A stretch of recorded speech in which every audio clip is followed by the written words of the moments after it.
Hello, Internet Sir Mutton Chops here. Welcome back, and happy St. Patty's Day.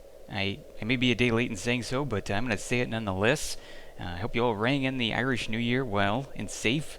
It was my birthday, so yeah, that was interesting. But now the birds are out, it's calm and relaxed, the vomit has evaporated and crusted over, and those aimless drunks have curled up in their beds and in their Betty Buys. Yeah, such a happy and life affirming day, St. Patty's. Anyway, we've gotten a port to Dreadlands and made our way on over to City of Mist. A very beautiful and serene area, Dreadlands. At least in that valley, all that foliage, the vibrant leaves and all that stuff. And now I'm starting to sound like that painter guy from PBS with the afro, Bob Bob Ross. Yeah. Hey, whatever. I could be him for a day. Yeah. Or Jeff Bridges maybe. Yeah, I could do that. Well, I can't be either of them. I'm stuck with myself, just like I am with this monk here in City of Mist. But we got a port from I think it was West Commonlands to Dreadlands. I got a free one. I didn't have to pay anything. All the other guys did. Those suckers. But Oliver, who you may remember from my time spent in Warslicks, ported us on over. And I actually haven't seen him for a while. It's sad. It's strange. He made a monk alt who I duoed with, but now it seems both characters have gone the way of the dodo. So, well, we'll see where he went. They all seem to crop back up again. Those druids. They can't resist the platinum pieces, being the port horrors that they are. And well, I may very well champion that cause here soon enough. But for now, it's all about the Wing Chun Bruce Lee moves, and I'm breaking it down like a boss. Not so much, not so much. Also, a quick pro tip for all you out there playing at home. Not that I'm a pro or can afford a tip, but regardless, here it is. After you get out of the Yeti tunnels that lead out from the Wiz Spires and Druid Wings, run up the zone wall. I don't know how to explain it really. You get out and then you kind of backtrack a little bit and you run up the zone wall with levitate, and then just dart out there. Just go straight on out to your destination, and you'll avoid all those pesky mobs that are wandering down below. The Drachnids, the Yetis, what have you. Maybe even Gornair. I don't know. But yeah, that's very convenient. Somebody told us about that. I've been utilizing it ever since I got my Peggy cloak. Yes, I am bragging. I rub it in. It's nice. I'm enjoying it. But I'm sorry I couldn't get that footage for you. It's strange, but whenever I run fraps with levitate, Lev gets all derpy. I start to sink rapidly. I go down. I'm going down, down, down. And sorry for the music reference there. But yeah, I had to stay with the pack. I didn't want to die. So sorry I couldn't bring that to you, but well, these things happen. Now, yeah, we're at number 4 on your EQ Atlas maps. That's the little location we've settled on. And that is the temple spot, apparently. I called it the House of Hell, or House of Horrors. You'll find out why later on. I'm not going to give anything away, but there's a variety of mobs here, all ranging from dark blue to yellow, at my level at least. And the golems here aren't so bad. They hit hard, they hit like trucks really, but they don't have a whole lot in the way of hit points, so pretty decent experience. Not a lot of problems. As long as you manage your aggro, you should be fine. You should be in Happy Town with all your happiness. And yeah, I got Woo's Transtick here and a KD in my offhand. Now, people have been telling me more recently, actually, that if you use Knuckle Dusters, dual wielding them, that you have really great DPS. And I don't know that from personal experience because I never tried it, but you may want to give it a gander and let me know how it works. They do have very good damage delay ratio, almost akin to Whitened Treant fists, which I believe drop in Plane of Sky. I think those are just a little bit better and they have stats, but still, can't be overlooked. If you want to go and see what's all about, let me know. I'm a little too late down the line.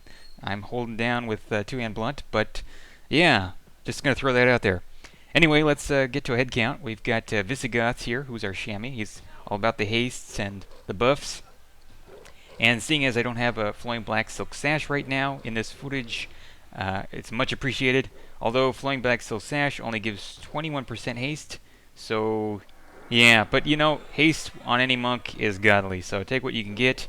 Actually, the price on the FBSS has dropped pretty handsomely for all you out there who may be thinking about starting up monks. now is a good time, and I'm not trying to do a sales pitch. I'm keeping my FBSS for now. I'm not looking to upgrade anytime soon, but I spent about, I think, 11.5k on mine, and at the time that was a good deal because they were going for 12k. So yeah, right now it's about 9.5k, 10k. I've seen some pretty low numbers out there. Might want to give it a go. Check out East Common Lands, those auctions, those desperate late night sellers. But yeah, back on to the group makeup, the head count. We've got Permahu, who is our druid. He's here for CC, spot heals, and evacs. Hint, hint. And also Nemps. That's just how I'm going to pronounce his name. I have no idea how to pronounce it. However the words come out of my mouth, however it spills out of my mouth, that's what she said. Anyway, yeah, I was with him earlier in Najina. That's why you saw that key in my hotbox hotkey area, which I finally got rid of, and I should have replaced with Sneak so I could manage aggro better, but whatever. Yeah, I went to Najina with him to pick up some drops there from names and from magicians so he could do his focus items. And so he's here, he's got his pet, and he's doing a fine and dandy job. And, well, who else we got here? We've got Terra Vita, who I'm kind of split on. I'm not sure if he's a Shadow Knight or a warrior. I'm gonna say warrior because it looks like he has a staff of battle that he's wielding, and I believe that is only monk and warrior items. So yeah, and I haven't seen him cast. I'm not too sure. I really haven't watched this footage. I just watched the first bit, and I was like, okay, what's going on here? What am I getting myself into? What did I do here? But yeah, he's probably a warrior. He's holding aggro nonetheless, and so that's fine. No complaints here. People try to poo-poo warriors, but hey, I'll group with you. I'm good. I'm down.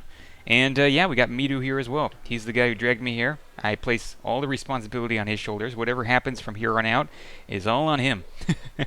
I absolve myself completely. That's what heroes do. And we also have What You Want to Do from BDA, and he's not even in our group. He's just throwing in DPS. I think he might be trying to skill up his one-hand blunt. I have no idea. Maybe he's just being a stand-up guy, but it's much appreciated. I'll take it. I'll take what I can get. But yeah, that's the group. That's as it stands. And I may be the lowest level here. I'm not sure. I'm certainly the least experienced. Whether or not I have the most experience, well, that's just beyond me. But I think I have a couple yellow bubbles. So we'll see if I can't get a few more here before things go awry. Yes, yes. Things happen. Things happen. Anyway, there's a parapet up above, kind of a hanging island with bridges and causeways and all kinds of crazy stuff. You may or may not catch a glimpse of that in this footage. I'm not sure. But we did not venture towards there at all. Those are higher mobs, literally and figuratively. They're conned higher. And plus, I've heard some very eerie, horrible stories of people falling to their deaths in certain areas. Yes, so we can thank the good people at Verant who were sadists. Yes, thank you. Thumbs up and middle finger. Even people who have not ventured into the zone know what Verant did from going into Blackburrow or even the well in Befallen. They were very malicious and premeditated. I'm sure they were cackling whenever they ventured around, because I'm sure they played occasionally just to see, their masterpiece at work. But well, we're gonna survive. We're gonna move on. We're gonna try not to hold it against them because I do love this game. And we've got a garden variety of mobs here, just quite a bunch of them. Golems, which, well, they run weird. They're like skiers. They tuck their arms in. They're very aerodynamic. And they're like, I'm there. Very German. I don't know. They don't. Well, I take that back. They don't look like skiers, do they? They look more like linebackers. And yeah, or I don't know. More like strange bloated Ixars made of mud. Yeah, that's it. Like Ixar Muddites, but ones that can't blind you, thankfully. Like those damn ones in Gorge Zorb or whatever it's called. Beholder's Maze. That's the easy name for it. Yes. Well, I got revenge on those bastards, nevertheless. And you can't really say it's not satisfying, especially in this game, to have some kind of vigilante justice. Because I mean, they're just NPCs. They're not real people. The day in the life of an NPC. I mean, what do? They just stand around all day and or wander around in circles And what do? We spice up their lives by initiating dialogue, by offering deep, some combat, and they take it out on us because they're disgruntled about their shitty jobs. And I can't blame them. I mean, it is a shitty job just standing there, but you know, oh god, I'm just rambling, making no sense. But well, I'm sure anyone who's incurred the wrath of Holy Windstalker knows exactly what I'm talking about. They almost seem like real people, and you have some kind of emotional, vested interest in their demise. But well, we're gonna get to that here soon enough in this zone. You'll see the balcony of the temple there. That is going to be the bane of my existence. I'm just pointing that out, giving you all the heads up. If you ever think you lose a mob here, I'm using lose with the quotation marks with my fingers. Yeah, just go ahead and feign death and slash Q out slash quit to lose aggro, because don't think for 1 minute that these NPCs have ever reached enlightenment, that they maybe decided not to retaliate, that nonviolence was the answer in their mind, and they just moseyed off and began to rethink their lives. They had a very visceral moment with themselves and started really questioning the concepts of day-to-day life. They became altruists. No, there are no altruists in this game. Not even that Lashun Novashine in Kinos, who paces around shouting something like "End the ceaseless fighting." No, he's just a poser. Well, I guess maybe that's not true. There are people that are pacifists, perhaps, or conscientious observers, maybe. Oh God, computer, stop! Leave me alone. I'm getting updates. Go away. This is the worst possible time. But yeah, the people that may be conscientious observers would be people that went Link did. They are all about the civil disobedience. Oh God, really? A health analysis during my footage? Oh great. I had this happen last night as well. That was just wonderful. I was in the middle of a group, and it was just insane. It was just insane. I was like, oh, thank you, Windows 7 for restarting my computer out of the blue. Yeah, I wanted that to happen. Good, whatever. I don't like computers sometimes. I really don't. I'll go back to the abacus. Thank you very much. But yeah, we're still powering on. Playing a monk is definitely eye-opening experience for me, giving me a lot more perspective. Expective, I don't know if that's even a word. It's just giving me a lot more perspective on how to play a cleric better. And I like to think of the whole group situation as kind of like a conveyor belt, or a Mobius strip conveyor belt, because it never really ends. It never really should end as a monk. It should just continue. You should live forever in the now, keep pulling, pretend like the group is never going to end, so that you are seamless in your pulls, and you strike that balance that's needed. You got to pull all those items, all that produce off the shelves, and bring the bran muffins and the Ben & Jerry's ice cream to the tank so he can ring up the items, and then the casters can bag them. I don't know. This analogy is going nowhere fast, but hopefully you understand the words that are coming out of my mouth. So yeah, you pull too many apples and oranges and chicken nuggets, and the conveyor belt will start backing up with produce and... Okay, I'm going to stop the analogy now. Also, I just want to throw something else out there. This is an outdoor zone, so all you with J-Boots, or those of you who are casting Zoe, Zoe. No, it's never been called Zoe. All of you who cast Zoe, you can do that here. That's a very nice benefit of this zone, so if you have any trains, you can maybe get away. Another hint for what's to come, an omen. But anywho, we've got more footage to come. This is certainly the tip of the iceberg, and well, I can't say that I hated this zone. I did like certain areas, but again, that balcony was just the bane of my existence. I hate it. I loathe it. If any of you ever want to group with me here again on one of my alts, hey, that's fine, but don't expect me to go up there. I'm not going up there, not for the world. It's kind of like not knowing what to expect. There's a 3 spawn up there, so I know what to expect, but pulling from there is an entirely different situation, because it's very fickle on how the mobs respond to you. You could do everything right and you'll still screw up, and everything will go to shit. It'll just go wrong. So for me, that area is like this unknown area. It's mysterious. It's full of badness. It's like swimming in the ocean and not being able to see the bottom. Which is basically like the adult version of the monster under the bed. So I just stay away from it. I stay very far away from it. I watch it from afar. If anyone does it, I'll admire from a great distance and say, oh, well, that's great for you, wonderful. But as for myself, no, no, thank you. I'm gonna stay away. Now, some people are like that with lower guck, but I've come to appreciate the pathing there and learn to work with it. It has issues, it has problems, but it also has a silver lining. And this zone, I'm sure the silver lining is elsewhere. Maybe it's above, maybe it's further in, but it's not here. But this is a good spot to pull. That's what she said. God, there's so many of those in this episode. But yeah, you don't even have to have the 3 spawns up there. You can grab from other places and pull. And again, that's what she said. But yeah, I'm just getting some more golems. I don't know what the difference between haze golems is and vapor golems, but apparently there's a difference. Getting some blue cons and continuing on with the pulling. Now, one problem I'll have, one critique of myself in this episode is that I've been focusing way too much on getting single pulls. Really unnecessary. I should just be getting 2 pulls, maybe even 3. Just bring them all together. Bring all the mobs. We got some CC here. We got plenty of DPS. There's no problem. And I'm wasting too much time dragging them. It's really kind of actually ridiculous that I was doing this. Lots of cringing in this episode to be had, but whatever. I'm new to the whole thing. I'm not claiming to be some kind of expert. So, yeah. And we also got some extra DPS there from Retry. He just ran in out of nowhere. I don't know if any of you saw that, but yep, and he's still here too. Wow, okay. Apparently people like just showing up and giving groups extra DPS, and hey, that's a welcome sight. I'll take it. That is very cool. So we got extra DPS all over the place apparently during this group.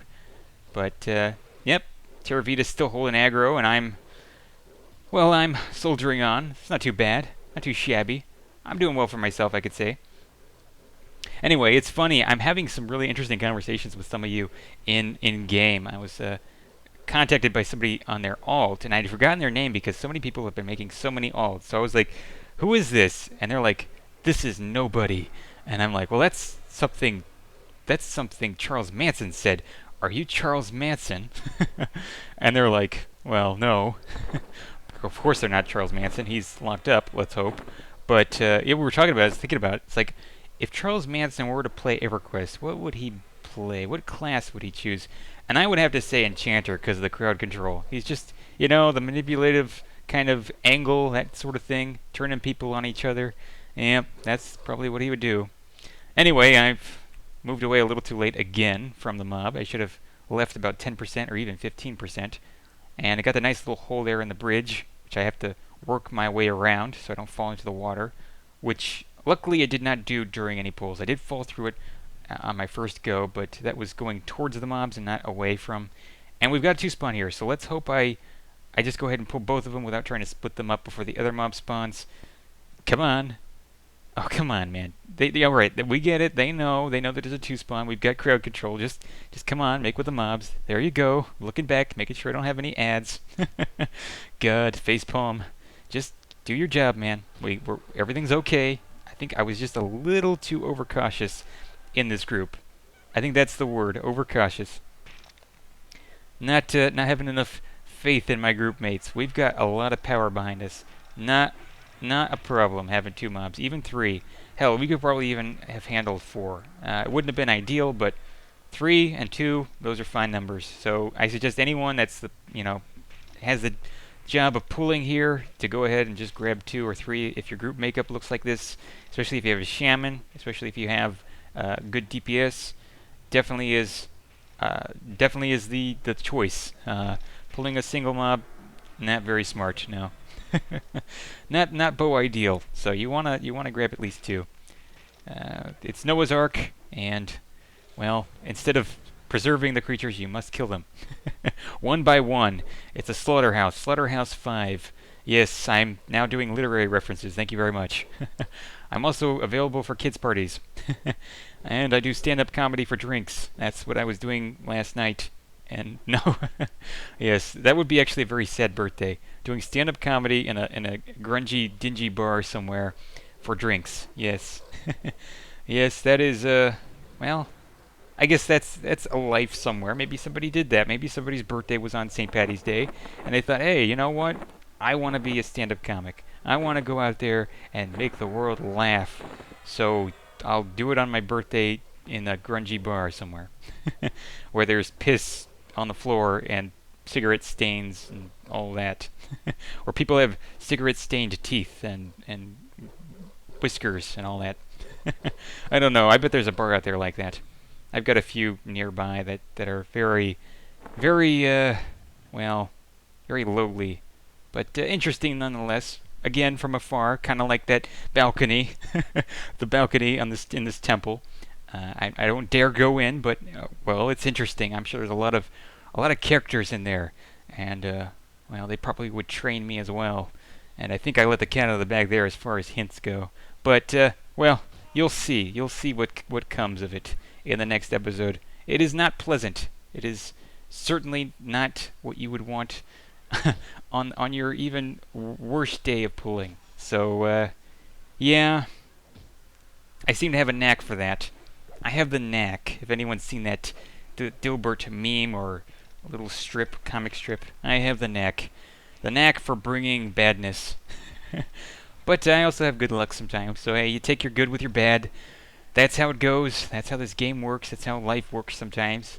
And although some people do seem to get the better end of the stick, not my stick. Um, I've got a pretty good stick here. One of these days I'm gonna switch back out to 2M Blunt. But yeah, you just saw there somebody else try to help. I didn't catch his name, but yeah, that's a case of trying to help someone and then making it 1,000 times worse. But hopefully we don't get trained here. I don't remember. I know that the two mobs come back because, like elephants, well, they never forget. But I think he made it to the zone okay. I'm pretty sure. He may have died. he may have met his demise. I don't know. But well, these things happen. As I say, you can't help them.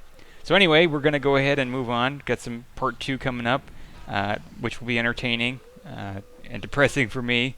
About as exciting as being a go-kart driver who wanted to be somebody in the Cirque du Soleil, but now has a depressing job and looks back on it all very somber-like. But hey, that's not my idea of fun. I don't want to wear tight-fitting clothes and shiny sequins with elaborate feathers.